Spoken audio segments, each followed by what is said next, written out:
Hello, everyone, and welcome back to another episode of What the Forensics. My name is Journey, and I'm joined here today by the lovely Nicole and Rebecca. This week, Rebecca is going to be telling us all about the case of Andre Rand. Like always, I know nothing about Yeah. this case, so I'm really looking forward to hearing about it. Before we get started, if you could just leave us reviews and or comments, we love to read them and it kind of steers us in a direction of what topics to choose to follow what you guys would like to listen to. If you could like subscribe and follow us wherever you can, it helps us grow and reach more people. And remember that while we try to do our best for research, we can make mistakes and we are still actively learning. So we hope that you enjoy learning with us. And I would also like to note that there is a listener's discretion advised as there are discussions of child abuse and murder. And with that, I will pass it over to Rebecca to tell us a little bit more about this case. Thank you. To get started, in Staten Island, New York, between the 1950s and 70s, there was an urban legend that all of the locals knew in some form, named Cropsey. So, this was very much like a Staten Island local thing. I've never heard of that urban legend. So Cropsey was sort of like a boogeyman figure, which kind of like all urban legends varies a little bit depending on who was retelling the story. So I tried to figure out why it was given the name Cropsey because honestly I was like that's kind of weird. I don't understand. And it kind of just seems like it was mostly just cuz it was a somewhat common surname a very long time ago in Staten Island. So it's kind of like maybe a friend of a friend of a friend knew a Cropsey or something like that. Um, and this boogeyman was depicted always as a deranged or crazy man, basically. Um, so Cropsey was known to be, as I said, a deranged man who would hide in the woods surrounding the abandoned Willowbrook State School, which I'll get a little bit into later, which was once a facility for children with developmental disabilities. And in the woods, Cropsey would hunt and prey on children. In Okay. Staten Island, this was one of those legends that was really common for kids to share as like a campfire story, or it was told to kind of scare um, camp goers if they were in like Boy Scouts and stuff. And parents also used to kind of joke, or maybe even not joke, about it to their kids, warning their kids not to go into the woods because Cropsy might get you. Um, so one of the common iterations of Cropsey was that he was an escaped patient from the Willowbrook State School who had just never left the woods surrounding it. There were also tales that he was a janitor or some other administrator at the school who just snapped after some sort of trauma. One of the stories was that like he lost his wife and his kids in some sort of disaster, or that he was just a scary dude who had a hook for a hand for some reason. So Okay. lots of yeah, it's really your classic like boogeyman targeting people on lovers lane sort of tale. Yeah. When you said like urban legend, for some reason I was expecting like a cryptid. I Yeah, wasn't expecting like that's an actual boogeyman. yeah, no, I when I started reading about it, I thought the same. I was thinking like a Mothman type figure, Yeah. but no, it's just a scary dude who escaped a mental hospital or just has always been crazy. And he's a Okay. dangerous guy. Yeah, so I want to give a little bit of history about the Willowbrook State School, just to kind of because it is somewhat relevant to this story as a whole and Andre Rand. Um, but small disclaimer, it is going to be a discussion of the maltreatment and abuse of children, specifically children with disabilities. Um, and from here on out, I'm just going to be calling it the school instead of Willowbrook State School for ease. So, the school was opened in 1947 as an institution for children with intellectual disabilities. At the time, it was the largest state supported institution in the United States, so it was state funded. And it was also the largest institution in the world for treatment of people with developmental disabilities. This school was designed to house 4,000 patients, And like many other of these types of institutions at that time, the behind closed doors, the children were not treated as well as what the public was being told. By 1965, the school, which had a max capacity of 4,000, had exceeded 6,000 children being housed at the facility. So very overcrowded. Yeah, that's a lot of kids. Yeah. So this school operated from, like I said, 19, I think 47, up until 1987. So it was pretty long lived. Um, and it was, again, behind closed doors, things were really bad, but it was a big, I don't want to say money maker for the state, but like there were many people also employed by this state school. Um, the conditions were horrendous. The children were horribly treated. Um, I watched a documentary on Cropsey and the story all about it, which went into details about it. There was an expose done, I believe, in the 70s by a journalist who went into the school, took video evidence, and then released it on national news to show the horrors of it. Um, it was a really good documentary, but I do need to give a disclaimer. They show the footage of the school in the documentary, and I genuinely had to look up after the fact whether it was this movie was like a found footage film, because it was genuinely the most horrendous video I've ever seen of like children. Like, I if you're not expecting it, it is very traumatizing. Um Yeah, no doubt. I won't go into a lot of details about the conditions of the children, uh, but they were very, very horrible. So much so that hepatitis and hepatitis A outbreaks were very common, and medical researchers from all over the country would come to the school to conduct medical studies on the children to better understand hepatitis and hepatitis A and kind of how it spread. Um, the school ended up closing in 1987 after at least a decade of public outcry after a journalist had revealed the conditions in an expose. Um, there is still, you can find this whole expose on YouTube, but I do need to give a very clear warning that the footage is extremely distressing. So if you're going to seek that out, watch it with care. Um, but yeah, that expose happened sometime in the 70s, but it still took over a decade to actually close the school, which is pretty gross. Wow, yeah.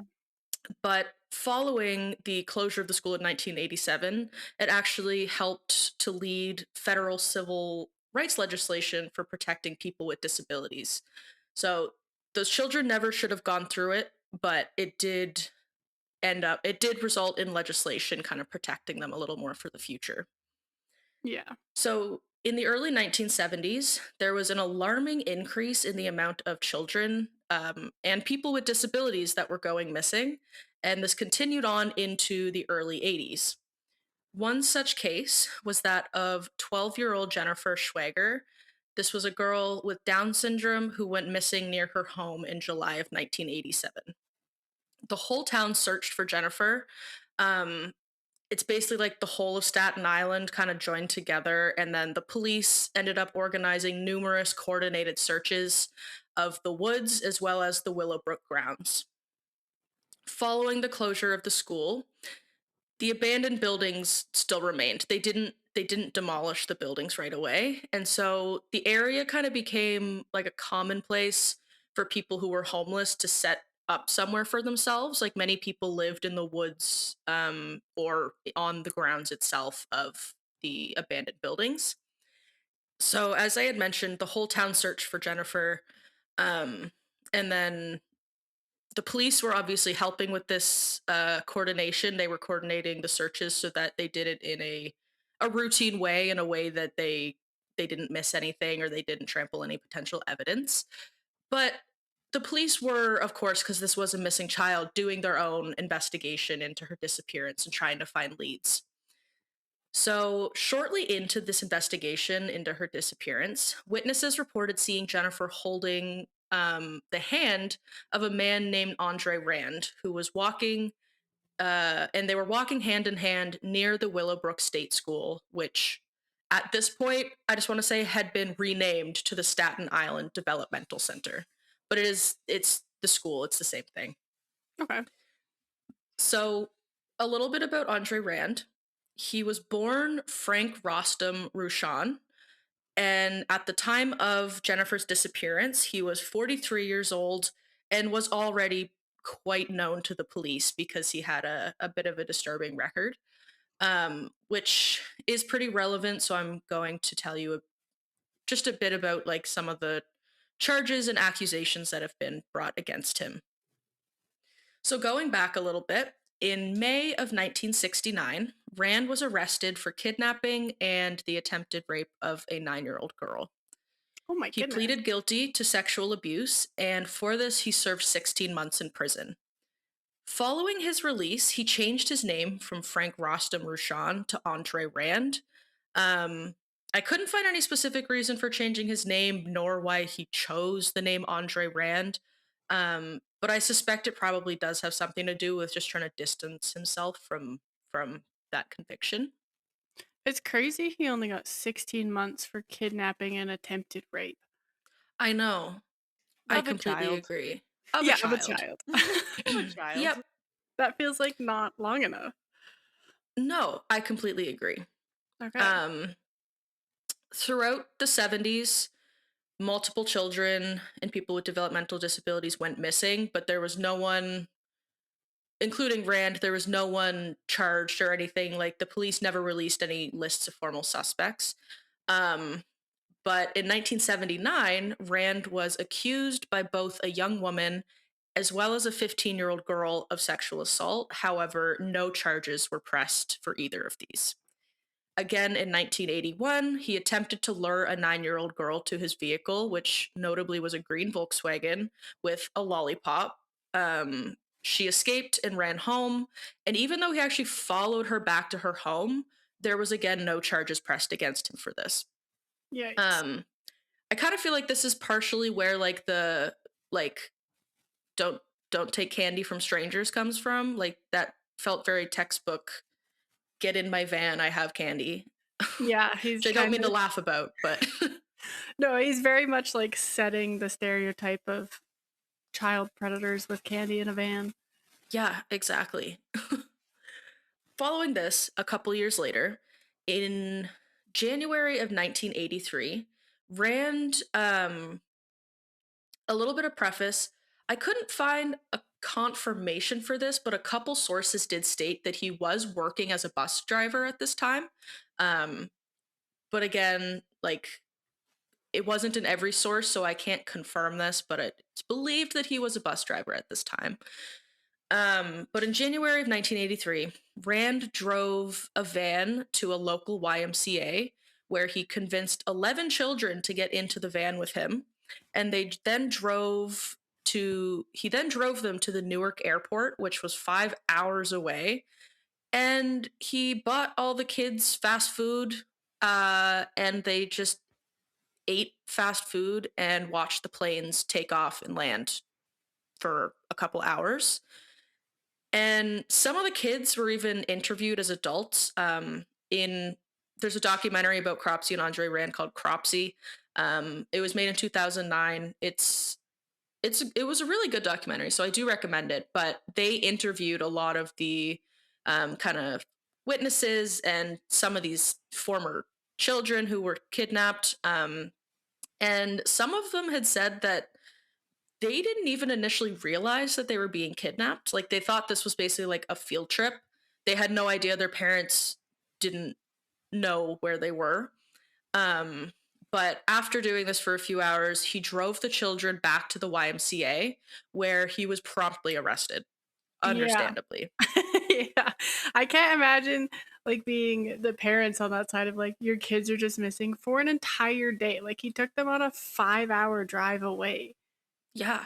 and they're just like, I don't know where my kid is. And then the kids to be like, okay, I'm getting in this bus with this random man and we're gonna drive for 5 hours and then watch the planes and then drive home for 5 hours feels like Yeah, I feel like a lot of kids wouldn't, if they knew they were driving 5 hours, I feel like they maybe wouldn't have got in. Yeah, like, that's a long time to just chill. Yeah, especially for children who notoriously do not like long drives. Exactly, and, like, how old are these kids? Because if they were young enough, you'd need to stop for the bathroom at least 100 times. Like, that's Yeah. crazy. Yeah, it was yeah, I was really surprised to read about that one. I was like, how and why basically. Yeah, crazy. Um but yeah, so he was promptly arrested once he arrived back at the YMCA with the children, and for this he was charged with unlawful imprisonment and he was sentenced to 10 months in jail. Which again, only 10 months for Only 10 kidnapping months. 11 children. Yeah, that's wild. Yeah, that's not even a month a child. Yeah, like, you'd think they'd at least do it, like, you get a year for each kid you kidnap. Yeah. If that had happened, perhaps all of the events that followed could have been avoided, but we'll obviously never know. Um, so I'm jumping back in now to the disappearance of Jennifer Schwager. She was reported missing on July 9th of 1987, and she went missing very close to her home. Her mother had said that she was going on a short walk, which would have only been like basically on her own street. Um, and then she never came home, and that's she was reported missing very soon after. So, as I had briefly mentioned earlier, there was a huge effort made by the community and the police in the days that followed, specifically to find Jennifer. And in the background, police were conducting their own investigation, trying to figure out what happened to her, um, who may have been responsible, all of that. So, over the next couple weeks during the investigation, searches continued. The searches never let up. And a couple witnesses came forward and actually told police that they saw Jennifer walking hand in hand with Rand towards his vehicle, which many in the community recognized as his green Volkswagen. And even though police were pretty quiet about their investigation and they didn't release names of any suspects during during the searches, on August 6th of 1987, they arrested Andre Rand for the kidnapping and unlawful imprisonment of Jennifer, who at this time, I just want to note, was not found. So she was still a missing person. I found an article by the New York Times that was published on the day of his arrest that discussed what police had said about the arrest and their investigation. So, the police had said that Rand was a prime suspect since the very beginning of the investigation, but would not disclose why. And if it was the case, it took them so long to actually charge Rand, but they didn't actually say why it actually took that long to charge him and what evidence did they end up finding that made them feel comfortable doing so. Yeah, a month between her going missing and him being arrested when you know that he was cause of it is kind of a long time. Yeah, I agree. Um, so one official outright told the media that he thinks this was going to be a very tough case because they had very little actual evidence. And the district attorney had just said that the reason Rand was arrested was, quote, just an accumulation of things, the ultimate of which occurred last night, and which I am not at liberty to disclose, unquote. Hmm. And I also want to note that was never disclosed. I don't know if it was disclosed in the trial what happened the night before his arrest, but I couldn't find information anywhere about what the district attorney was like hinting at. Right. Um yeah, so after being arrested, Rand was held without bail at the Kings County Hospital in Brooklyn for 30 days to undergo psychiatric evaluation. During this holding period, police in the community continued searching for Jennifer, and they were focusing on areas that they believed Rand frequented or even lived for periods of time, which I want to get into a little bit more. So something about Rand is that he worked as an attendant at the Willowbrook State School in the mid 60s.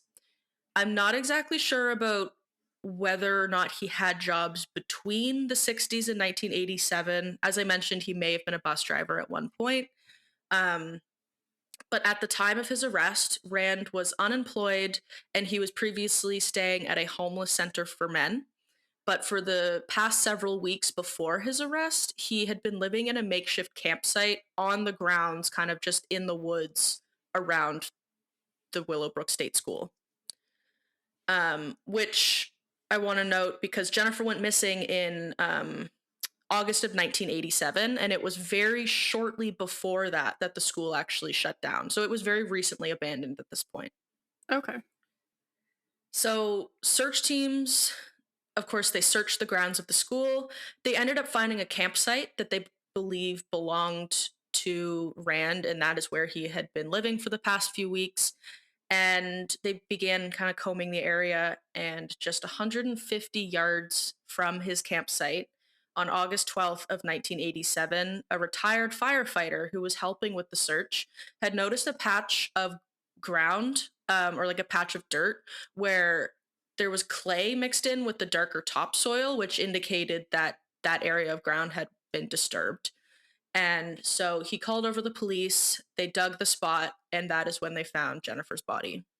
Upon hearing of Jennifer's death, in an interview while he was still being held at the psychiatric hospital, Rand had said, quote, "The only time I ever saw her was when they, the police, showed me her picture. When I heard she was found dead, I cried. I just broke down," unquote. He also told the interviewer, who was a journalist from a newspaper, that while he was in the facility during his 30-day holding period, he actually tried to hang himself using his own shirt. But correctional officers had discovered him before he was successful, basically, and they got him down. Okay. He also said, quote, "I wasn't planning on anything like this to happen. It just happened out of the clear blue. I'm sure in my mind and heart that I had nothing to do with it being Jennifer's disappearance and murder." Okay. Yeah, so I couldn't find any specific sources to confirm this. Like it kind of just seems to be, from what I could find, it kind of just seems to be hearsay or like not corroborated, but it was widely believed that Rand actually had an intellectual disability himself. Um, and he had a lower IQ, which limited his cognitive functioning and some of his adaptive behaviors. Like he didn't really have great social um, social cues, social behaviors, and he seemed a little not there, if you know what I mean. Yeah, I was gonna ask because there was just something that I was like, is he mentally all there? Yeah, from what I've read, like I said, I couldn't find like definitive sources that said he had XYZ. Um, but from what I've read, it was yeah, he had some sort of cognitive disability. Okay. Despite this, like despite his attempted suicide, his statements that he didn't do it, which obviously you're not going to release someone just because they said they didn't do it. Um, and despite the fact that it was believed he did have a cognitive disability, the trial against Rand still went forward after the psychiatric evaluation found he was competent to stand trial. Interesting. Did I may have missed this. Was he a patient at the school? Like, or he ended up working or was a caretaker at the Willowbrook, which was like the secondary school, I right? didn't read anything to indicate that he ever actually attended the school. He was just a Okay. janitor or like an attendant there for a couple of years in the Okay. 60s. Okay. Gotcha. For some reason, I was under the assumption that he had at one point spent time there, Yeah. but it must have just been an overlap with his work there.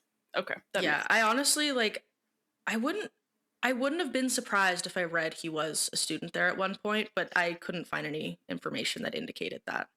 Gotcha. Okay. So the trial against Rand proceeded, and it heavily relied on eyewitness testimony and circumstantial evidence.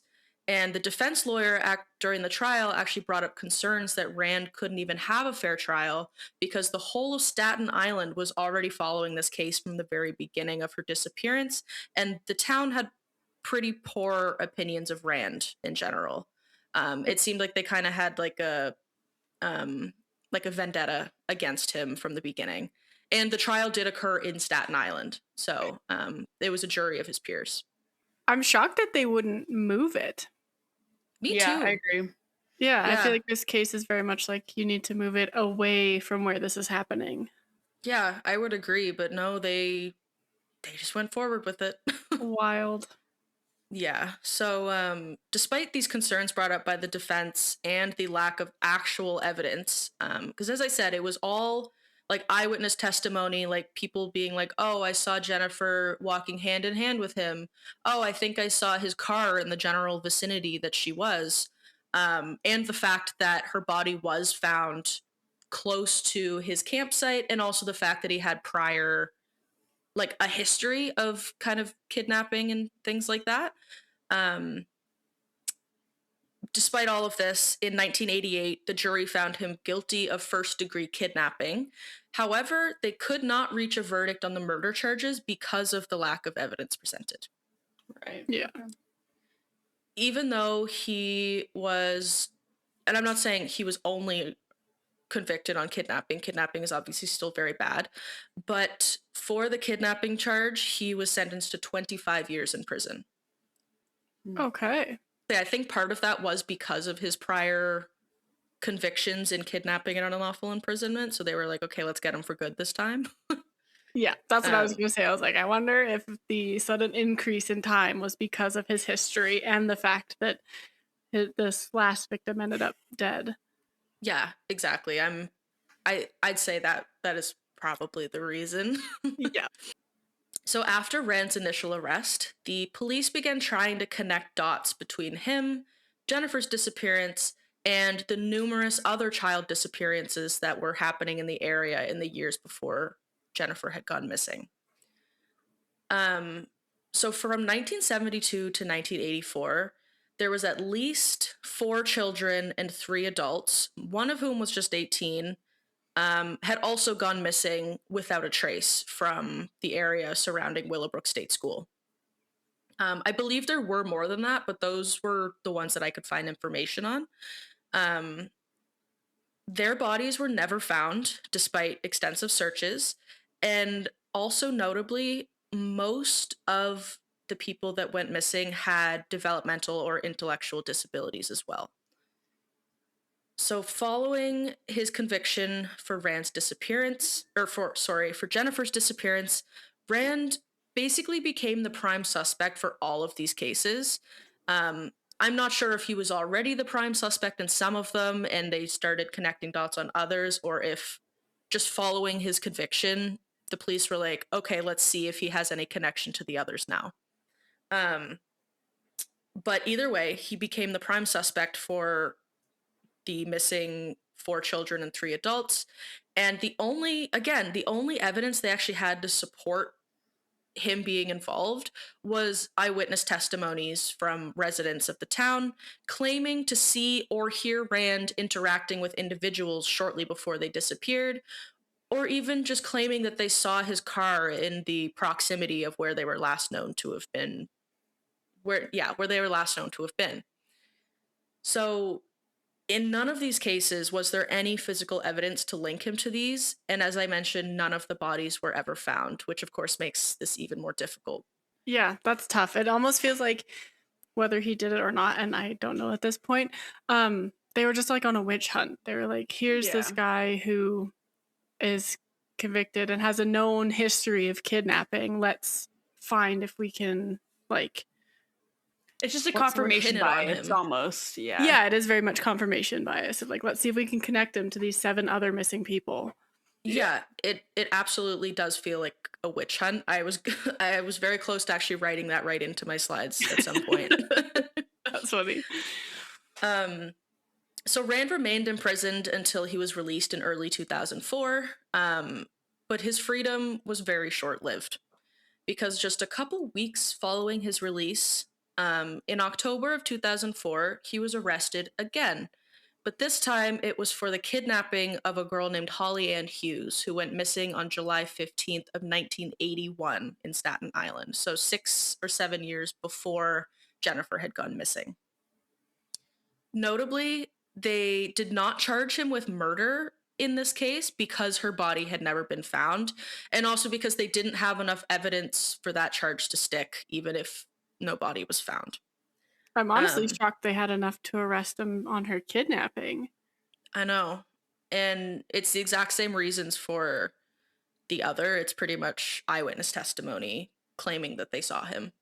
Right. Um, so Holly's mother had stated to police after her daughter's kidnapping, like back in 1981, she stated that she received a phone call from someone who was calling themselves Sal, and that apparently Sal had called her and told her that he was imprisoning Holly and that if she wanted her safely returned, that she needed to meet him at a specified location to engage in sex acts on camera.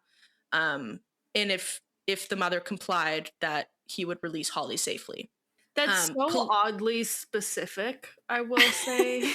Like, I know, as a type of ransom, I feel like that's not the standard go-to.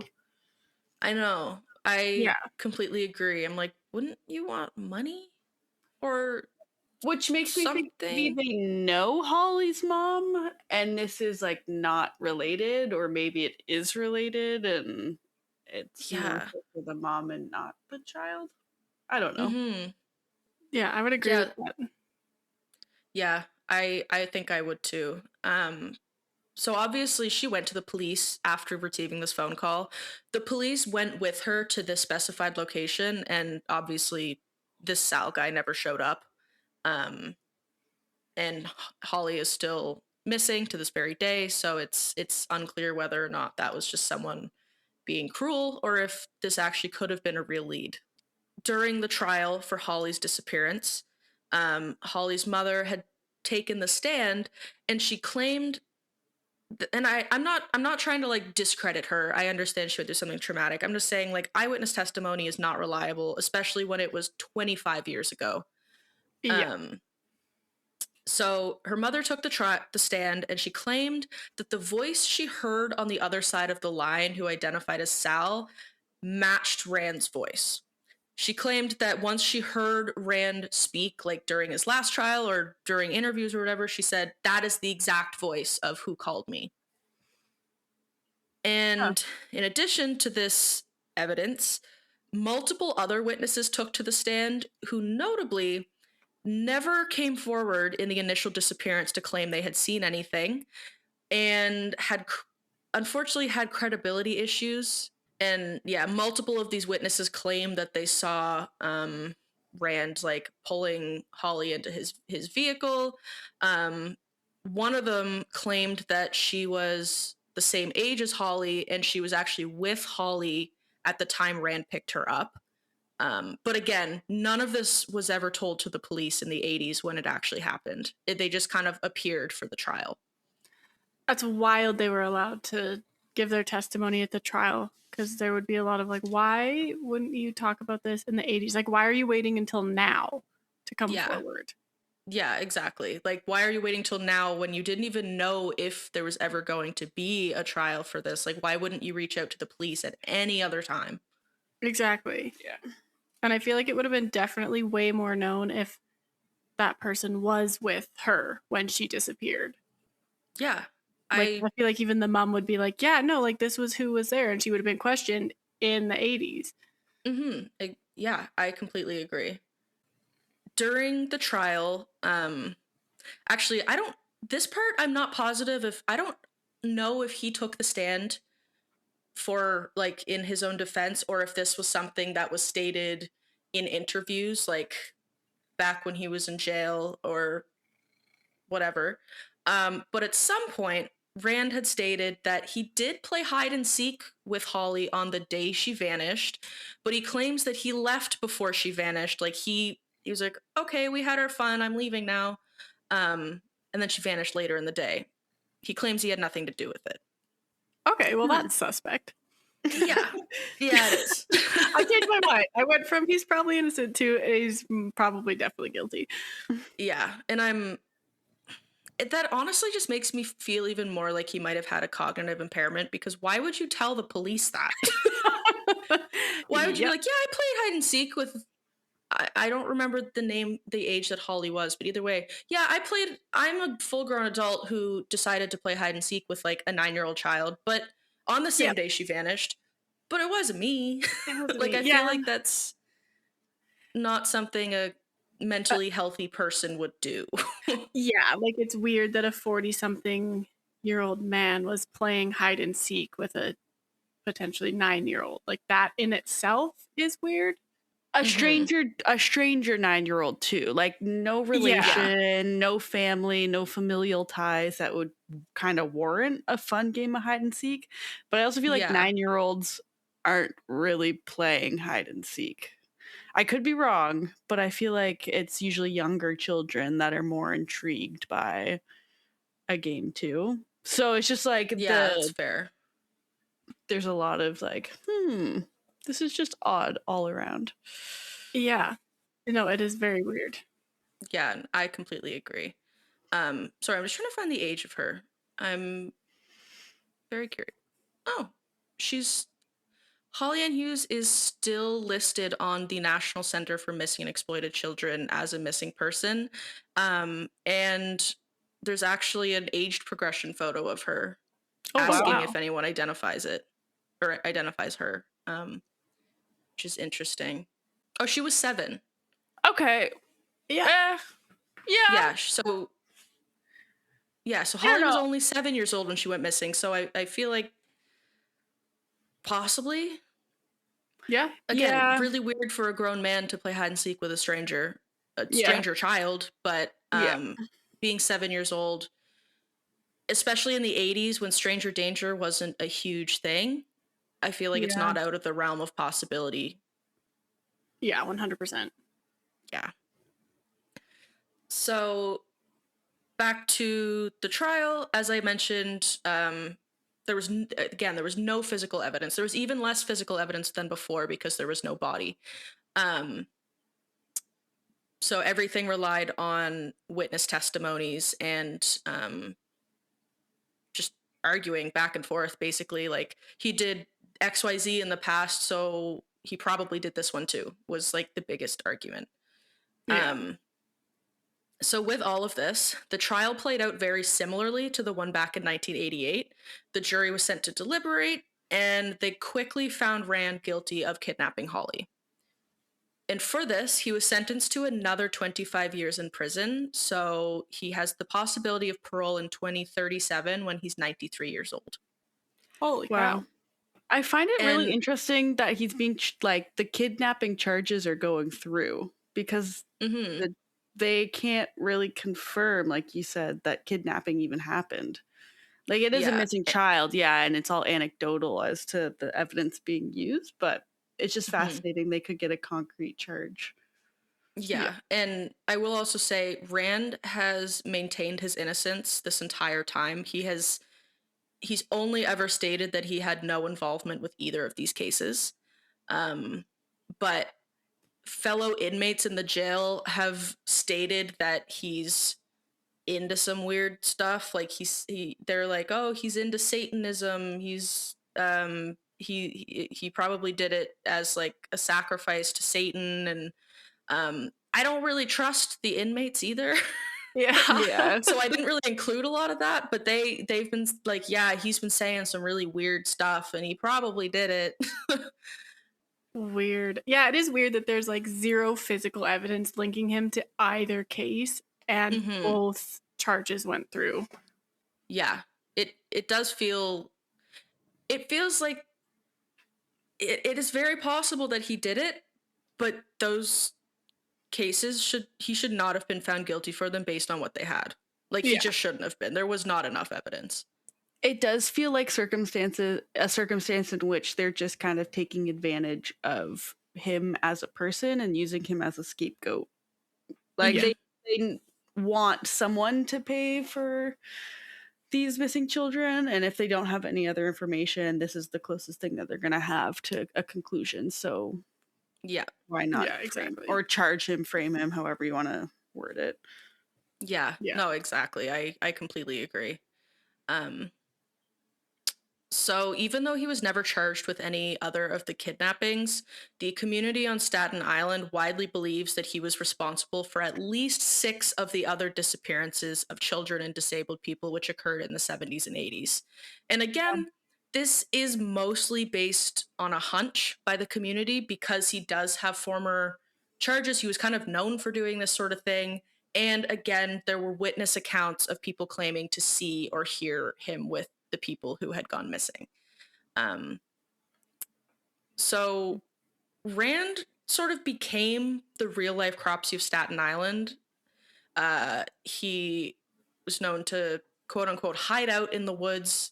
He was homeless and he lived in the woods. But still, he, just like the legend says, if we want to believe that he definitely was responsible for all of these disappearances, he was a, again, quote unquote, crazy man because people thought he had a disability himself. A crazy man hiding out in the woods, preying on children. And this is exactly what the community was telling in urban legends for decades. So it's curious, like, I just think it's like the urban legend came true.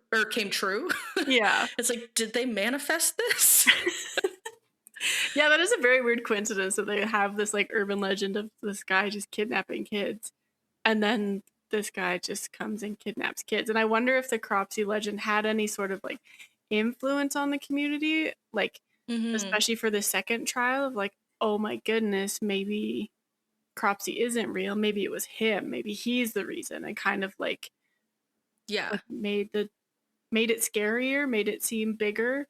Made it seem like real life. They're like, oh my God, he is the reason we've been telling this story, sort of thing. Yeah. From what I could find, the Cropsey legend started in like the 50s or 60s. And like Rand, he did live in the community his whole life. And he did actually work at the state school, which was kind of the center of this urban legend for a couple years in the 60s. Um, so it's just really curious. It's like, if he is actually guilty of all of this, was he doing this in the 50s and or 60s, and that's people just made a legend about it, or like was it someone else actually doing it? Was it just one of those random legends that it has no basis in truth? Like, it's, I don't think we'll ever know. Yeah. But V- it was very interesting how that happened. Very much a chicken and the egg sort of thing, especially with the timing being so close of Mm-hmm.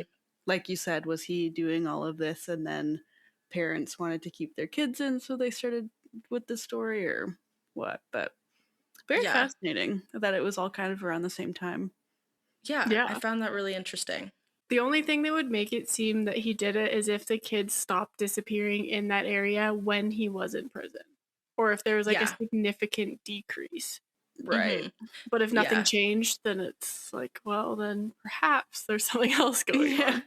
Yeah. And I should have looked at that. I should have looked at the stats for missing children in Staten Island, like before and after, because that would be really interesting. I'll get back to you guys on that. Okay. um, but after his first arrest, and then again after his second arrest, like for both kidnappings, the community felt a little safer after he was apprehended. Um, they basically thought, they got the guy. Our children are going to stop going missing. We're safe now. And as we've been saying, like, it is very possible that he committed these crimes. I'm not saying he's an innocent man, but I also can't say without a shadow of a doubt that he committed it. But I really can't help but think that, like, even if he did commit some of these kidnappings, it's like you guys were saying, it was a witch hunt. Like, Mhm. once he was found guilty of one of them, the police were like, how many more of these can we pin on him? Yeah, Because we need to make the community feel safe, and we don't have leads on any of these other disappearances. exactly. Yeah. And like there's a high probability that he did do them, but there's also the possibility that he did not. And Yeah. that's sad. Yeah, And I I wonder completely agree. if that's the case too, if it's just an unfortunate circumstance, if he didn't do all of this, if he's maintained his innocence, of just the cumulative effect of people's biases towards folks with disabilities in the area, people with the pre-existing knowledge of that folklore tale of kids going missing, plus him just being different if they just kind of created that idea of Rand and then put him in that and charged him with everything. If that makes sense. Like Yeah. they formed that bad part of him. I don't know. Yeah, Yeah. exactly. Like he definitely did still have a record, obviously, as I said, like Yeah. kidnapping and stuff, but all all of those kids came back. If Yeah. like he never had and again, maybe it's just because he was successful with some and not others, but um yeah, all of everything he was accused of prior to that murder, they had come back. They were Yeah. never he Mhm. didn't there didn't ever seem to be concern of him murdering them in during those charges and like during those convictions. Um but obviously that could just be because he was more successful with some than others. Yeah. That is a big escalation of like, okay, I'm going to kidnap 11 kids, but I'm going to bring them all back and everything's going to be fine. And then I'm going to kidnap this girl and she's going to die. Hmm. Yeah. And I'd also be interested to see like who else was living in that kind of encampment area in the woods. Like, was there anybody else there that could have potentially killed her Yeah.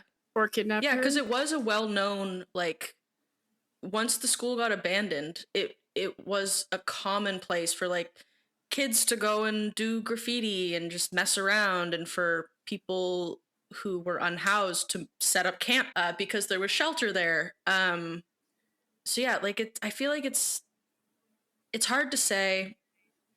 I can't say he's in. I definitely can't say he's innocent, but I Yeah. also can't say for certain he's guilty of everything he's been accused of. Yeah. Yeah, but that's my case. Well, That's Andre Rand and the Urban Legend of Cropsey. I do recommend the documentary, even if you have to skip past the the expose footage, because I genuinely like had to pause the movie and look up like, is the Cropsey documentary actually like a found footage horror film? And yeah. it was not. It was all real footage. I was able to find the expose online with that footage, and I was like, oh my god, some warning would have been nice before they showed me this. Yeah, that's Wow. weird. They didn't have some sort of like trigger warning, like just so you know, you're about to see kids in horrific conditions. Yeah. Yeah. Yeah. Yeah, no, that's honestly burned into my brain. It was like it yeah, take care if you watch that documentary. Most of it is not like that. Like that it's only like 1 2 minute period. So just caution during that part. But the rest of it was really insightful. It did talk about some of the issues with like the evidence, and like the lack of evidence. And yeah, it was really interesting. My mom suggested this topic. I didn't know anything about it before she suggested it. So Well, thank you, Rebecca's mom. And thank you, Rebecca, for telling us all about it. Okay, but I do see that you have a forensic corner. What It did you find? not very forensic-y, I guess kind of crime related. But it was posted yesterday. oh, A gentleman was arrested in the States. Where in the States? In California. Police in California have arrested a man who swapped out Lego pieces for pasta. what? $34,000 worth of Lego was stolen, and he replaced the Lego bags with bags of dry pasta in the boxes Oh and my got god, away. that's hilarious. So I guess there was upwards of 70 thefts in the area or nationwide, I guess, that were tied to the same suspect. And so they racked up about $34,000 in losses. And the police of the area put a really, really punny Instagram post together. Um, and they say, uh, like most bad builds, this one didn't hold together. IPD detectives snapped into action, conducted surveillance, and identified the suspect. So the individual was arrested for grand theft and booked. And then they go to say, if your master plan involved swapping Legos for linguine, we can promise your plan will be cooked al dente. Oh my god. I love that. That is funny. That's Yeah. such a funny crime. And the Yeah. post that they had, I'm gonna have to go find their actual Instagram post because it's like a box of the Avengers Tower, which I guess can upwards of $1,000 on some of these Lego pieces or Lego Wow. sets. But they've got just bags and bags and bags of pasta in front of it. That's honestly hilarious. Oh my god. That is But when you very think about funny. it too, like I don't know if you guys have done any Legos, but each kind of set of the Lego comes in its own bag. And at least at the time, Yeah. they kind of are switching towards paper bags, but it all used to be plastic bags. So it is hmm fairly similar in weight and feel to the pasta. Yeah, and if you were to shake the box, Yeah. it's gonna sound the same. Yeah. Yep. That's funny. So just a fun little, very current, but crime going about. Well, thank you for sharing. That is You're welcome. hilarious. Yeah, that's funny. Okay, well, thank you both. Thank you, Rebecca, for telling us all about Andre Rand and Cropsey. It was not at all what I was expecting, but it was a very interesting and thought-provoking case. Yeah, so our next topic is going to be about Centoya Brown and sex trafficking. So listen with care. That one gets a little bit heavier, but it also does have some really good information about what sex trafficking looks like, so that our listeners can kind of keep their eyes open and help stop it from happening, because it's such there's not a lot known about what it looks like by the general public. So Yeah. Mm-hmm. Just to better be able to identify it and red flags. yes, exactly. Yeah.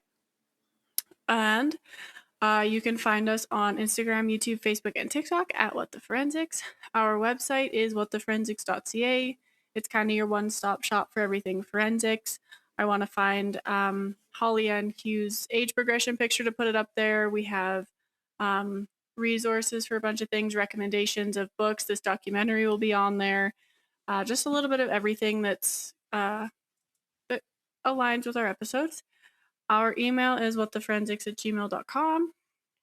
And with that, this has been another episode of What the Forensics. We hope you learned something new, and we're excited to see you next time. Bye! Just a reminder to everyone that we are not professionals in the forensic science field. We are just interested in forensics and want to share what we are learning with our listeners. We're trying to give you the most accurate information, but we are human and can make mistakes. Thank you so much for listening, and we hope to see you next week.